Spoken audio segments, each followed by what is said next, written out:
Price Lord. கர்த்தருடைய பரிசுத்த நாமத்திற்கு மகிமை உண்டாவதாக. நாங்கள் வந்து ஹேனா ஃபவுண்டேஷன்ஸ்னு ஒரு கன்ஸ்ட்ரக்ஷன் கம்பெனி வச்சு ரன் பண்ணிகிட்ருக்குறோம். கர்த்தருடைய கிருபையினால எல்லாம் நல்லா போயிட்டுருக்கு. ஸோ லாஸ்ட் December 4th வந்து ஒரு ப்ராப்பர்ட்டி ரெஜிஸ்டர் பண்ணி வாங்கினோம். ரொம்ப main area, crores and crores of land cost. So வாங்கிட்டு அந்த ஏரியாவுக்கு பின்னாடி கொஞ்சம் லோ லையிங் ஏரியா. வாங்கினதுக்கப்புறம் மழை வந்ததுனால இந்த கிரவுண்டில் வந்து தண்ணி நின்றுட்டே இருந்தது. ஸோ கன்ஸ்ட்ரக்ஷன் ஆரம்பிக்கிறே கொஞ்சம் கஷ்டமாக இருந்தது. அதுக்கப்புறம் ஒரு ஸ்டேஜில் கன்ஸ்ட்ரக்ஷன் ஆரம்பிக்க எல்லாம் ரெடி பண்ணிவிட்டு அப்ரூவல் பிளான் கொடுத்து புக்கிங் எல்லாம் ஆரம்பித்ததுக்கப்புறம் மார்க் பண்ண போகிறப்ப தான் எங்களோட சைட் இன்ஜினியர் வந்து சொன்னார், இல்லை இதுக்கு பின்னாடி கவர்மெண்ட் வந்து ஒரு கெனால் வந்து ஃபார்ம் பண்ண போகிறாங்க, ஸோ நம்மளோட இடமும் போகும்னு இருக்காங்க மேடம், நீங்கள் அதை செக் பண்ணுங்க அப்படின்ட்டாங்க. ஸோ நான் இந்த ப்ராப்பர்ட்டி வாங்கும்போதே அந்த டாக்குமெண்ட் எல்லாம் பிரதர்கிட்ட கொடுத்து நான் ப்ரேயர் பண்ணி தான் வாங்கினேன். ஸோ எனக்கு ஒரு நல்ல நம்பிக்கை உண்டு, கர்த்தர் ஒரு நாளும் நம்மளை வெட்கப்பட்டு போக விட மாட்டார்னு சொல்லிட்டு.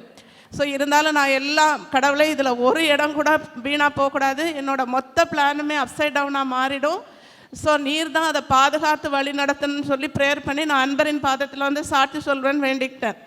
அதே மாதிரி லாஸ்ட் வீக் வந்து திருப்பி ரீமெஷர்மெண்ட் எடுத்தப்போ நம்மளோட இடத்துல ஒரு காம்பவுண்டில் கூட 1 இன்ச்சு கடவுள் எடுக்க விடாமல் அதை கிருபையாய் பாதுகாத்து தந்தார். எவ்வளவோ வீடெல்லாம் பாதியில் கெனால் வந்து அதை டெமாலிஷ் பண்ண போகிறாங்க, ஆனால் கர்த்தர் இந்த இடத்த, அந்த கெனால் வந்து டயகனலாக போகிறதுனால கர்த்தர் இந்த இடத்த பாதுகாத்து 1 இன்ச்சு கூட மாறாமல் கிருபையாய் கிருபை புரிந்தார். அதற்காக கர்த்தரை நன்றியோடு ஸ்தோத்திரிக்கிறேன். ஹல்லேலூயா. என்னோட நேம் ஷாலினி. நான் இப்போது கரண்ட்லி துபாயில் ஒர்க் பண்ணுறேன். லாஸ்ட் 2023 செப்டம்பர் மந்த் எனக்கு துபாயில் ஒரு ஆப்பர்ச்சுனிட்டி கிடச்சிது.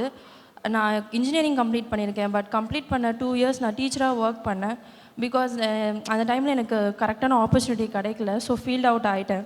பட் அந்த டைமில் எனக்கு கிடைச்ச ஆப்பர்ச்சுனிட்டி யூஸ் பண்ணணும்னு சொல்லிட்டு துபாயில் போன ஜாயின் பண்ண அன்றைக்கே எனக்கு என்ன சொல்லிட்டாங்கன்னா, நீங்கள் இப்போதைக்கு சேல்ஸில் ஒர்க் பண்ணுங்கள், ஸோ எங்களுக்கு சேல்ஸில் தான் வேக்கன்சி இருக்குது. பட் என்னை ரெக்ரூட் பண்ணது வந்து இன்ஜினியரிங் பொசிஷன், அசிஸ்டன்ட் பிளானிங் இன்ஜினியராக ரெக்ரூட் பண்ணாங்க. பட் சேல்ஸில் போட்டாங்க. அப்போவே நான் ரொம்ப நொந்துட்டேன். ஏசப்பா என்னப்பா, நான் 2 வருஷமாக நான் ஃபீல்ட் அவுட் ஆனேன், பட் இப்போயும் திருப்பி எனக்கு இந்த மாதிரி வேறு ஃபீல்டில் கொடுத்துருக்கீங்க அப்படின்னு சொல்லிட்டு ரொம்ப ஃபீல் பண்ணி ப்ரேயர் பண்ணேன். பட் இருந்தாலும் ஓகே, நமக்கு கொடுத்ததை நம்ம நல்லா ஒர்க் பண்ணணும்னு சொல்லிட்டு நான் டெடிக்கேட்டடாக ஒர்க் பண்ணேன். அங்கே வந்து நான் ஒரு பிலிப்பைன்ஸ் லேடி கீழே ஒரு அசிஸ்டண்ட்டாக போனேன். அவங்க வந்து என்னை ரொம்ப டார்ச்சர் பண்ணாங்க. டெய்லி ஆஃபீஸில் ஒர்க் பண்ண முடியாமல், எனக்கு கரெக்டாக ட்ரைனிங் கொடுக்காம என்னை வந்து கம்ப்ளைண்ட் பண்ணாங்க ஹையர் அஃபிஷியல்ஸ் கிட்ட. நானும் கம்ப்ளைண்ட் பண்ணேன், என்னால் முடியல. நானும் ரொம்ப பொறுமையாக போய் சரி ஒரு கட்டத்தில் எனக்கு இந்த வேலையே வேணான்னு சொல்லிட்டு ஹெச்ஆர் கிட்ட போய் சொல்லிடலான்றது சுச்சுவேஷனில் வந்துட்டேன். லாஸ்ட் ஜனவரி 2024 ஜனவரி அந்த சுச்சுவேஷனில் இருந்தேன். அப்புறம் நான் போகிறதுக்கு முன்னாடி ஹெச்ஆரே கால் பண்ணி அவங்களுக்கு எல்லா பிரச்சனையும் தெரிஞ்சு என்னை கூப்பிட்டு பேசினாங்க. அப்போ நான் என்ன நடந்தது எல்லாமே சொன்னேன். 4 மந்த்ஸாக நான் இந்த ப்ராப்ளமில் இருந்தேன். அப்புறம் நான் சொன்னேன், நீங்கள் டெர்மினேட் பண்ணாலும் பரவாயில்ல, நான் போகிறேன், நான் எங்கள் சென்னைக்கே போகிறேன்னு சொன்னேன். இல்லை அவங்களும் தமிழ் தான் ஹெச்ஆரும்.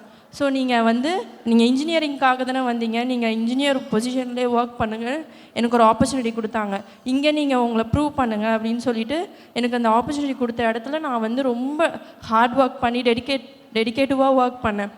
அந்த இடத்துல நான் யார் முன்னாடி தலை குனிஞ்சனோ, யார் என்னை இந்த பொண்ணை டெர்மினேட் பண்ணுங்கள், இந்த பொண்ணு ஃபிட் ஃபார் நத்திங்னு சொன்னாங்க, அவங்க முன்னாடியே அவங்க ஆப்போசிட் பிளேஸ்லேயே எனக்கு ஒரு சீட் கொடுத்து நான் வந்து அவ்வளோ உயர்வாக கர்த்தரோட பிள்ளை வெட்கப்பட்டு போவதில்லைன்ற ஒரு சாட்சிக்கு நான் அந்த இடத்துல இருந்தேன். அது மட்டும் இல்லாமல் இன்னொரு அடிஷ்னல் அட்வான்டேஜாக எனக்கு, நான் இப்போ துபாயிலேருந்து நான் வந்தேன், இந்த வீக் தான் வந்தேன். வரதுக்கு முன்னாடி என் கையில் ப்ரொமோஷன் ப்ளஸ் இன்க்ரிமெண்ட் கொடுத்தாரு. கர்த்தருடைய நாமத்துக்கு ஸ்தோத்திரம். Thank you Jesus. ஹல்லேலூயா.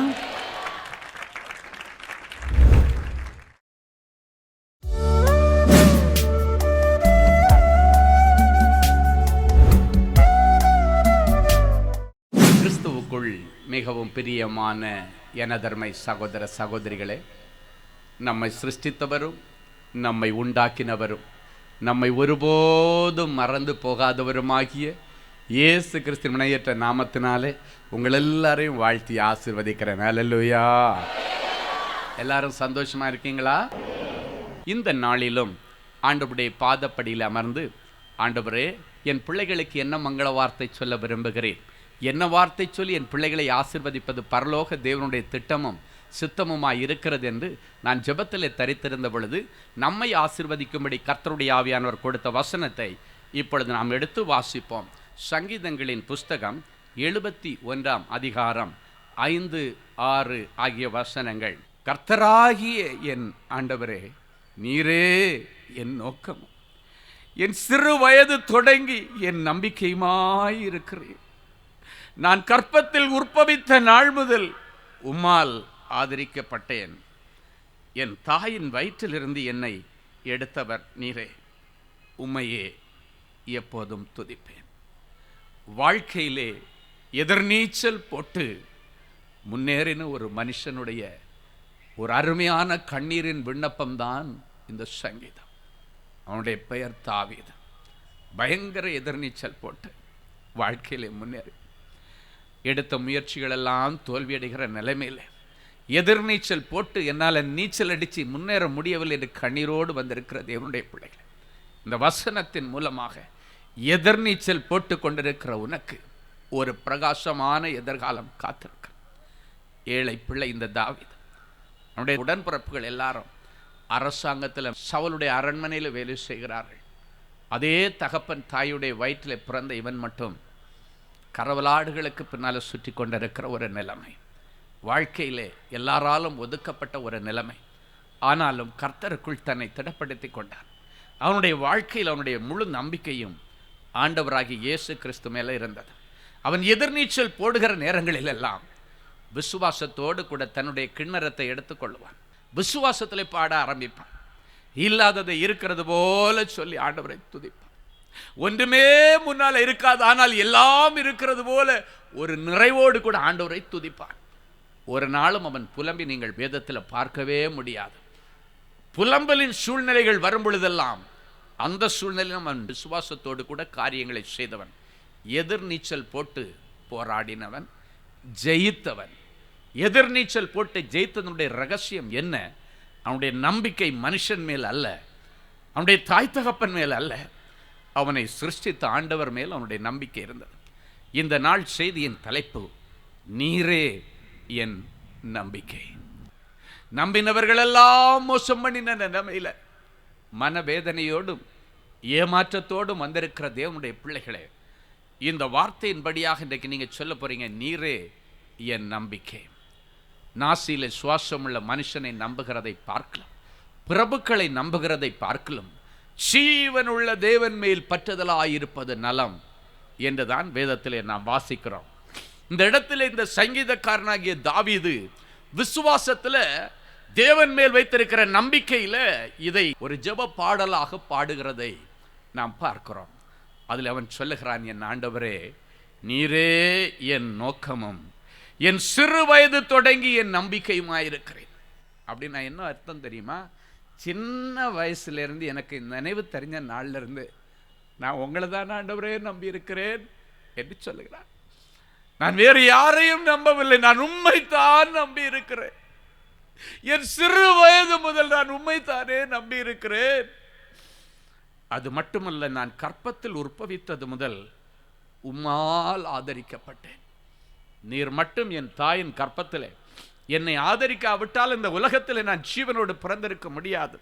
இப்படிப்பட்ட ஒரு சங்கீதக்காரன் இந்த உலகத்தில் பிறக்க வேண்டாம் என்று பிசாசு என்னுடைய தாயின் கற்பத்தில் என்னை அழித்திருக்க முடியும். ஆனாலும் உம்மால் என் தாயின் கற்பத்திலே நான் ஆதரிக்கப்பட்டேன்.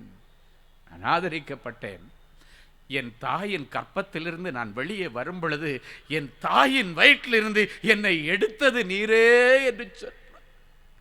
என் தாயினுடைய வயிற்றிலிருந்து உம்மால் எடுக்கப்பட்டேன் என்று சொல்லுகிறார். என் அன்பு சகோதரனே, சகோதரியே, இந்த உலகத்தில் பிறக்கிற ஒரு குழந்தையும் பரலோகத்தின் திரவியம்.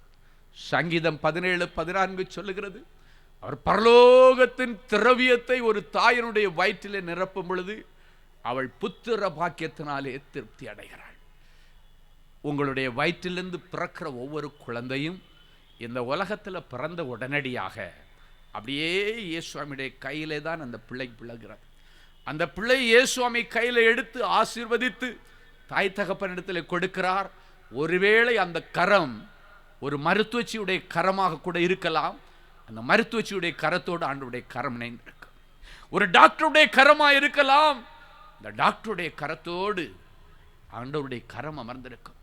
எனவே தான் அவன் சொல்லுகிறான், என் கற்பத்தில் உற்பவித்த முதல் உம்மால் நான் ஆதரிக்கப்பட்டேன், என் தாயின் வயிற்றிலிருந்து என்னை எடுத்தவர் நீரே என்று சொல்லுகிறார். டாக்டர் அல்ல, மருத்துவச்சி அல்ல, நீரே என் தாயின் கற்பத்தில் இருந்து என்னை சிறு குழந்தையாய் பிறக்கும் பொழுது எடுத்தீர். எவ்வளவு பெரிய நம்பிக்கை பாருங்கள். என்னை சிறு வயது முதல் ஆதரித்தவரும் நீரே, என்னை உருவாக்கினவரும் நீரே, எனக்கு உதவி செய்தவரும் நீரே. இப்ப நான் பயங்கர இக்கட்டான காலகட்டத்தில் இருக்கிறேன். நீங்க என்ன பண்ணுவீங்களோ எனக்கு தெரியாது. நான் இந்த உபத்திரவத்திலிருந்து வெளியே வரணும். இந்த ஆபத்தான காலகட்டத்தில் என்னுடைய மாமன் என்னை கொலை செய்ய வகை தேடிக்கொண்டிருக்கிறார். நான் பெத்த பிள்ளை அப்சலோம் என்னை கொலை செய்ய வகை தேடிக்கொண்டிருக்கிறார். என் மனைவி எனக்கு எதிராக இருக்கிறார்கள். ஆனால் நீரோ எனக்கு துணையாகவும் பக்கபலமாகவும் இருக்கிறேன். அந்த சங்கீதத்தில் தொடக்கத்தில் சொல்லுகிறான், கர்த்தாவே நான் உம்மை நம்பி இருக்கிறேன், நான் ஒருபோதும் வெட்கப்பட்டு போகாதபடி செய்யும். 20வது வசனத்திலே சொல்லுகிறான், அநேக இக்கட்டுகளையும் ஆபத்துகளையும் நான் காணும்படி செய்த என்னை நீர் திரும்பவும் உயிர்ப்பித்து திரும்பவும் என்னை பூமியின் பாதாளத்திலிருந்து நீர் ஏற பண்ணுவீர் என்று சொல்லுகிறான். அப்படின்னா பெரிய இக்கட்டில் நான் சிக்கி இருக்கிறேன், ஒரு பயங்கரமான ஆபத்தில் நான் சிக்கி இருக்கிறேன். எனக்கு உயிருக்கு பாதுகாப்பு கிடையாது. நான் உயிருக்கு பயந்து அங்கெங்கும் வனாந்தரத்தில் ஓடி ஒளிந்து கொண்டிருக்கிறேன். ஆண்டவரே, இந்த ஆபத்தான காலகட்டத்திலே, இந்த இக்கட்டான காலகட்டத்திலே மறுபடியும் நீர் என்னை தூக்கி எடுப்பீர், என்னை நிறுத்துவீர் என்று நான் நம்பி இருக்கிறேன் என்று சொல்லுகிறார். அல்லேலூயா. அப்படின்னா என்ன அர்த்தம்னா, கடைசி ஆண்டவரிடத்துல போய் சரண்டர் ஆயிட்ட, முடியல ஆண்டவரே, இதுக்கு மேல என்னால தாக்கு பிடிக்க முடியல ஆண்டவரே. நான் எத்தனை காலங்கள் தான் வனாந்தரத்திலே ஒளிந்திருப்பேன், எவ்வளவு நாட்கள் தான் நான் மலையடிவாரங்களிலே பதுங்கிக் கொண்டிருப்பது. எனக்கு தூக்கம் இல்லை, நிம்மதி பறிக்கப்பட்டு விட்டது ஆண்டவர். என்னை சிறு வயது முதல் ஆதரித்தது உம்மை நான் நம்பி வந்திருக்கிறேன். எனக்கு ஏதாவது நீர் செய்ய மாட்டீரா? அதன் பிறகு கர்த்தர் அவனுடைய வாழ்க்கையில், அவனுடைய பிரச்சனையில தலையிட ஆரம்பித்தார். நடந்தது என்ன தெரியுமா? இவனுக்கு விரோதமாக இருந்த இந்த தாவீதை கொலை செய்வதற்கு காரணமாக இருந்த, கொலை செய்ய தருணம் பார்த்து கொண்டிருந்த சவுல் பட்டயத்தை நட்டு அதன் மேல் விழுந்து செத்து போயிட்டான். இவனை கொலை பண்ணுவதற்காக காத்து கொண்டிருந்த அவனுடைய மூத்த மகன் அப்சலோம் அன்றைக்கு பெலிஸ்தியருடைய கையிலே சிக்கி மரித்து போய்விட்டான். இப்படியாக ஆண்டவர் எதிர்நீச்சல் போட்டு கொண்டிருந்தவனுடைய எதிர்நீச்சலுக்கு ஒரு முற்றுப்புள்ளி வைத்து அவனுடைய கையில் ராஜ பதவியை கொடுத்து 40 வருஷம் இஸ்ரவேலை அரசாள உதவி செய்தான். ஒரேடியா பாதாளத்தில் கிடந்தவனை தூக்கி ராஜ மகுடம் சூட்டி அவனை அழகு பார்த்தவர் நீங்கள் தேடி வந்திருக்கிற ஆண்டவர். எதிர்நீச்சல் போட்டு மீள முடியவில்லையே, முன்னேற முடியவில்லையே, இதுக்கு மேல எனக்கு வழியே இல்லையே, பிழைப்பிற்கு வழி இல்லை, ஆகாரத்திற்கு வழி இல்லை என்று கண்ணீரோடு வந்து தாவீதை போல நான் ஒதுங்கி இருக்கிறேன், நான் பதுங்கி இருக்கிறேன், உயிருக்கு பயந்து வந்திருக்கிறேன், வாழ்வதற்கு வழி இல்லாமல் வந்திருக்கிறேன் என்று கண்ணீரோடு வந்திருக்கிறீர்களா? உபத்திரவத்தின் முடிவு நாள் வந்துவிட்டது. கடைசியாகத்தான் அவன் ஆண்டவரிடத்தில் சொன்னான், முடியல ஆண்டவரே, இந்த ஆபத்தான காலகட்டத்தில், இக்கட்டான காலகட்டத்தில் நீ திரும்பவும் என்னை உயிர்ப்பித்து எனக்கு உதவி செய்தீர் இந்த நம்பிக்கையோடு விசுவாச அறிக்கை பண்ணினார். ஆண்டவர் யுத்தம் பண்ண ஆரம்பித்தார். நேற்றைக்கு வரைக்கும் நீங்கள் யுத்தம் பண்ணி இருக்கலாம், இன்னைக்கு பிறகு நீங்க யுத்தம் பண்ண போவதில்லை, நீங்கள் போராட போவதும் இல்லை, இதுக்கு மேல நீங்க போராட போவதில்லை. என் ஆண்டவர் உனக்காக யுத்தம் பண்ண ஆரம்பிக்கிறார். எதிர்நீச்சல் போட்ட தாவீதுக்காக யுத்தம் பண்ணி சத்துருக்களை முறியடித்து ராஜ மேன்மையை கொடுத்து 40 வருஷம் சமாதானமாய் இஸ்ரவேலை அரசாள உதவி செய்த ஆண்டவர் உங்களுக்கும் அப்படிப்பட்ட ஒரு எதிர்காலத்தை ஏற்படுத்தி வைத்துவிட்டு தான் என்னை கூட்டு வந்திருக்கிறார். என் அன்பு சகோதரனே, சகோதரி, உங்க தாய் மாமா காலில் போய் விழுந்திருக்கலாம். மாமா, நீங்க எத்தனையோ பேருக்கு வேலை வாங்கி கொடுக்குறீங்க, எனக்கு ஒரு வேலை வாங்கி தரக்கூடாது? உங்க சகோதரிக்கு பிள்ளை தானே, உன் மாமன் உன்னை ஒதுக்கி வைத்திருக்கலாம், உனக்கு என்ன தகுதி இருக்கிறது என்று கேட்டிருக்கலாம். அன்றைக்கு தாவீதுடைய சகோதரர்கள் உனக்கு இந்த யுத்த களத்தில் நிற்பதற்கே தகுதி இல்லை என்று சொன்னார்கள். ஆனால் அதே சகோதரர்கள் நடுவிலே ஆண்டவர் தாவீதை அபிஷேகம் பண்ணுகிறார் ராஜாவாக. உனக்கு நெருக்கமான யாரோ ஒருவரிடத்துல அரசாங்கத்தில் வேலை வாங்கி தரேன்னு சொல்லி கடன் வாங்கி பணத்தை கொடுத்திருக்க, கடன் வாங்கி பணத்தை கொடுத்து எனக்கு அரசாங்க வேலை கிடைக்கலையே, என்னை ஏமாத்திட்டானே, வயிற்றுல அடித்து கொண்டு நீ வந்திருக்கலாம். வட்டிக்காரனுக்கு பணமும் கொடுக்க முடியல, வேலையிலே சேரல, ஆண்டவரே நான் என்ன செய்வேன் என்று நீ கண்ணீரோடு வந்திருக்கலாம். இவ்வளவு தரித்திரத்தில் இருக்கிற என் வயிற்றுல அடிச்சுட்டானே என்றெல்லாம் நீ வயிற்றுல அடிச்சு கொண்டு வந்திருக்கலாம். இன்றைக்கு அந்த மனுஷனிடத்தில் நீ யுத்தம் பண்ண போவதில்லை, ஆண்டவர் யுத்தம் பண்ணுவார். உன் பணம் உன்னை வந்து சேரும். என் ஆண்டவர் தீர்க்க தரிசனமாய் சொல்லுகிறார், உன் ஆகாரத்தை இனி அந்நிய புத்திரன் வைத்திருப்பதில்லை, உன் உழைப்பு நாளாகிய திராட்சை ரசத்தை அந்நிய புத்திரனுக்கு நான் கொடுப்பதில்லை என்று ஆண்டவர் சொல்கிறார். ஏற்ற காலத்தில் என் ஆண்டவர் என்னை உயர்த்துவார் என்று தாவீது அடங்கி இருந்தான், பொறுமையா இருந்தான். அவங்க அண்ணமாரெல்லாம் கிண்டல் பண்ணாங்க, அவன் பொறுமையா இருந்தான். சிங்கங்கள் அவனுக்கு எதிர்த்து வந்தது. அந்த நேரத்தில் கூட சிங்கங்களின் வாயை கிழித்து போடும்படிக்கு ஆண்டவரே அவனுக்கு பக்கபலமாய் இருந்தார். அந்த அன்பை அவன் ருசித்தவன். எனவேதான் சொல்லுகிறார், சிறு வயது முதல் தொடங்கி என்னை ஆதரித்தவர் நீரே, என் தாயினுடைய வயிற்றிலிருந்து வரும் பொழுது என்னை வயிற்றிலிருந்து எடுத்தவர் நீரே. என் அன்பு சகோதரனை, சகோதரி, சிங்கம் இவனை பீறி போடுவதற்கு பதிலாக சிங்கங்களை பீறி போடும்படிக்கு கர்த்தர் அவனுக்கு பலனை கொடுத்தார்.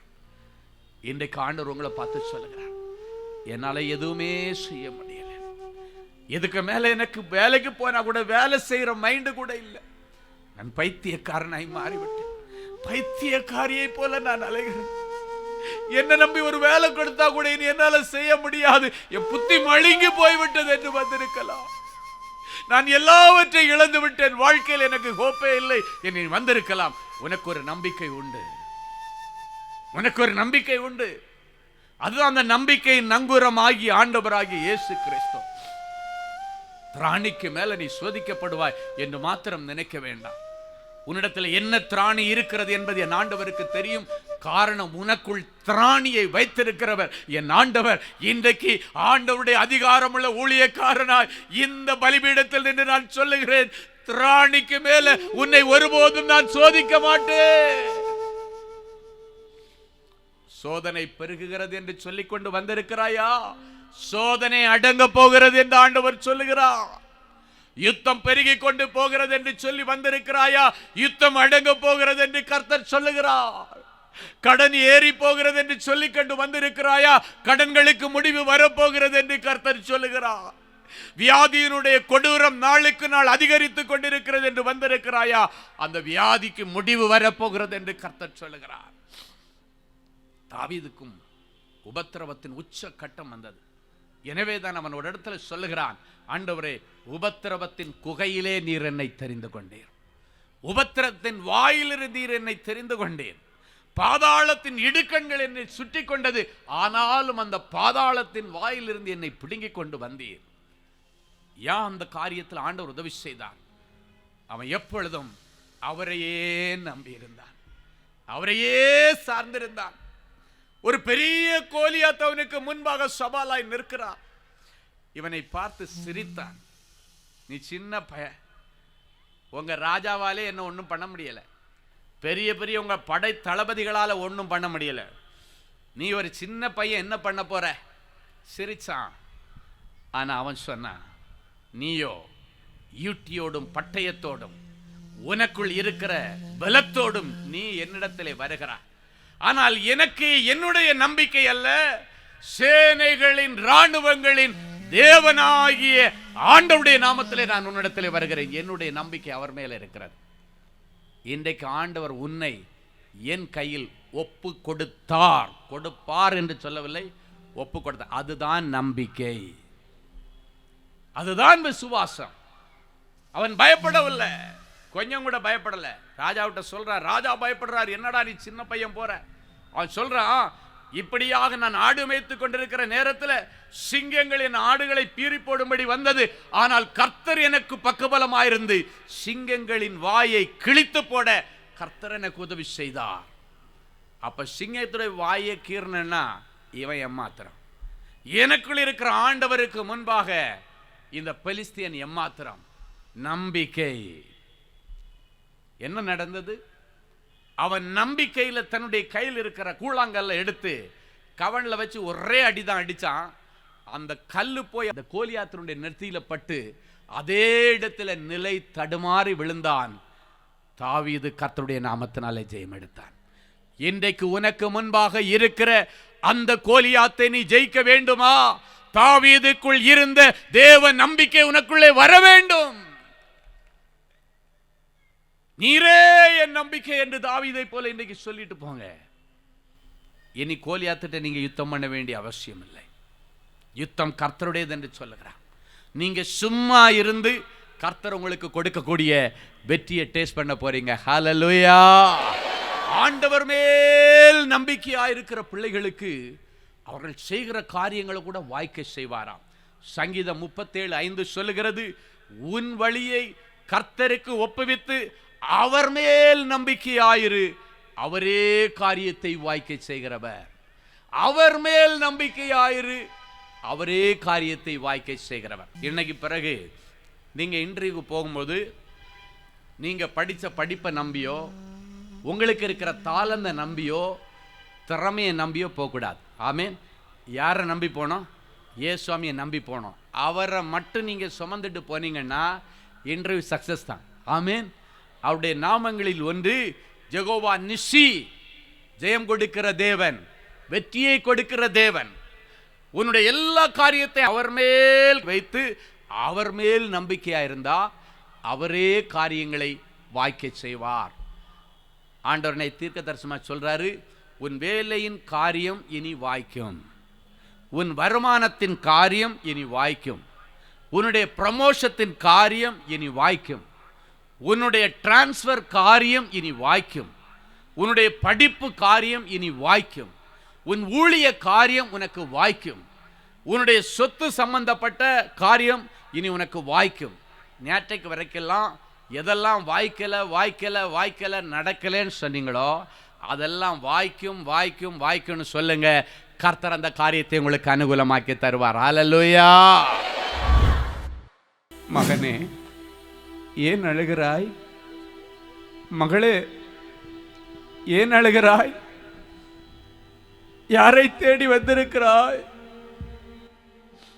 உனக்கு என்ன பிரச்சனை மகளே? இதன் நிமித்தம் தாங்க முடியாத வேதனையோடு கண்ணீரோடு வந்திருக்கிறாய் மகளே. வருத்தப்பட்டு கஷ்டப்பட்டு சுமக்க முடியாத சுமையோடு வருகிற தேவனுடைய பிள்ளையே, என்னிடத்தில் வா, நான் உனக்கு இளைப்பாறுதல் தருவேன் என்று சொன்னீரே. சுமக்க முடியாத பாவ சுமைகளோடு, சுமக்க முடியாத சாப சுமைகளோடு, சுமக்க முடியாத கடன் சுமைகளோடு என் பிள்ளைகள் உம்மை தேடி வந்திருக்கிறார்கள். ஆண்டவரே, என்னிடத்தில் வா, உனக்கு இளைப்பாறுதல் தருவேன், உனக்கு விடுதலை தருவேன் என்று சொன்னீரே. கலங்கின கண்கள், உடைந்து போன இருதயம், வாடிப்போன முகம், போதுமாண்டவர், என் பிள்ளைகளால் இதுக்கு மேல தாங்க முடியவில்லை. ஆண்டவர்,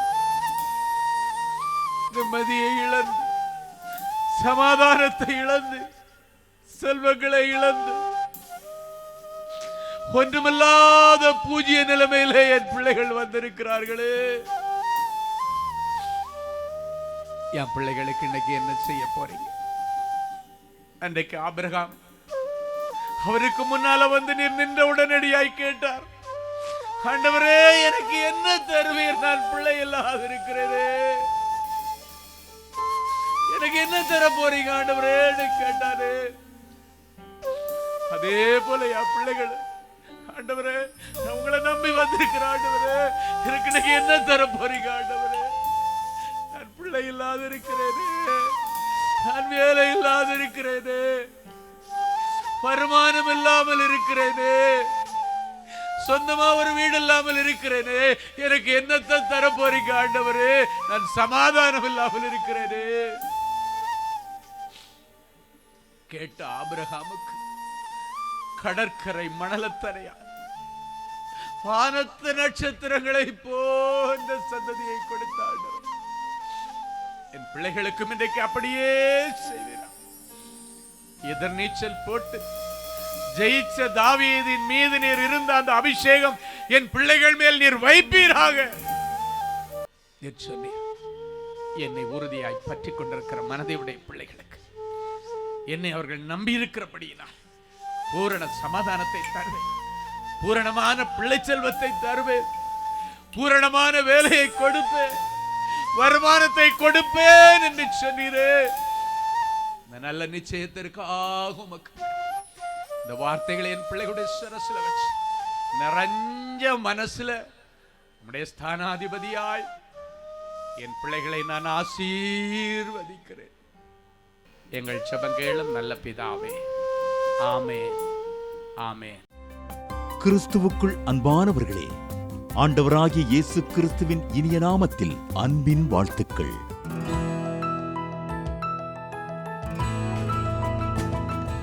எங்களுடைய மார்வெல் திருமண தகவல் மையத்தை ஆன்லைன் சேவை மூலம் உங்களுக்கு அறிமுகப்படுத்துவதில் நாங்கள் மிகுந்த மகிழ்ச்சி அடைகிறோம். எங்களது மார்வெல் திருமண மையம் கிறிஸ்தவ குடும்பத்தில் திருமணத்திற்கு ஆயத்தமாயிருப்பவர்கள் தங்களுக்கு ஏற்ற வாழ்க்கை துணையை தேர்ந்தெடுக்க சிறந்த திருமண சேவை மையமாக இருக்கிறது. மேலும் மார்வெல் திருமண தகவல் மையத்தில் நீங்கள் பதிவு செய்வதற்கு எங்களது இணையதள முகவரி www.marvelmatrimony.com மற்றும் அலைபேசி எண் 7824855999 என்ற எண்ணிற்கு தொடர்பு கொள்ளலாம். சென்னை, நாகர்கோவில் மற்றும் மும்பை நகரில் உள்ளவர்கள் பதிவு செய்ய விரும்பினால் கீழ்க்கண்ட விலாசங்களில் உள்ள எங்களது அலுவலகங்களோடு தொடர்பு கொள்ளலாம். Email info@marvelmatrimony.com. ஆண்டவர்தாமே உங்களை அளவில்லாமல் ஆசீர்வதிப்பாராக. Genesis Creations Media Academy-யில் 3 மாதங்களில் தொழிற்கல்வி சான்றிதழோடு video editing, videography, photography, drone piloting, studio recording, Photoshop, live streaming, live video mixing and live sound mixing ஆகிய தொழிற்கல்விகள் பயிற்றுவிக்கப்படுகிறது. புது தொழில் நுணுக்கங்களுடன் குறைவான கட்டணத்தில் நிறைவான தொழிற்கல்வி பெற்றுக்கொள்ள உங்கள் எதிர்கால கனவை நினைவாக்க எங்களது ஜெனசிஸ் கிரியேஷன்ஸை இன்றே தொடர்பு கொள்ளுங்கள். மேலும் விவரங்களுக்கு 7824850999 என்ற எண்ணை தொடர்பு கொள்ளுங்கள். அன்பு தேவனுடைய பிள்ளைகளே, இந்நிகழ்ச்சியின் மூலம் நீங்கள் பெற்றுக்கொண்ட ஆசீர்வாதங்களையும் உங்கள் ஜெப விண்ணப்பங்களையும் அனுப்ப வேண்டிய முகவரி தேவனின் அன்பு ஊழியங்கள், எண் 340B பார் 1A 3B1 Vinayak avenue, OMR road, Okkiyam, Thoraipakkam, Chennai 600097. இது இந்தியன் ஆயில் பெட்ரோல் பங்க் எதிரில் அமைந்துள்ளது மற்றும் காக்னிசன்ட் டெக்னாலஜி சொல்யூஷன்ஸ் அருகிலும் அமைந்துள்ளது. மின்னஞ்சல் prayer@godsloveministries.co.in. எங்களது இணையதளம் www.godsloveministries.co.in. மேலும் 24 மணி நேர ஜெப உதவிக்கு 04454479999 மற்றும் 9941950999 என்ற எண்களுக்கு தொடர்பு கொள்ளுங்கள். கர்த்தர் தாமே உங்களை ஆசீர்வதிப்பாராக.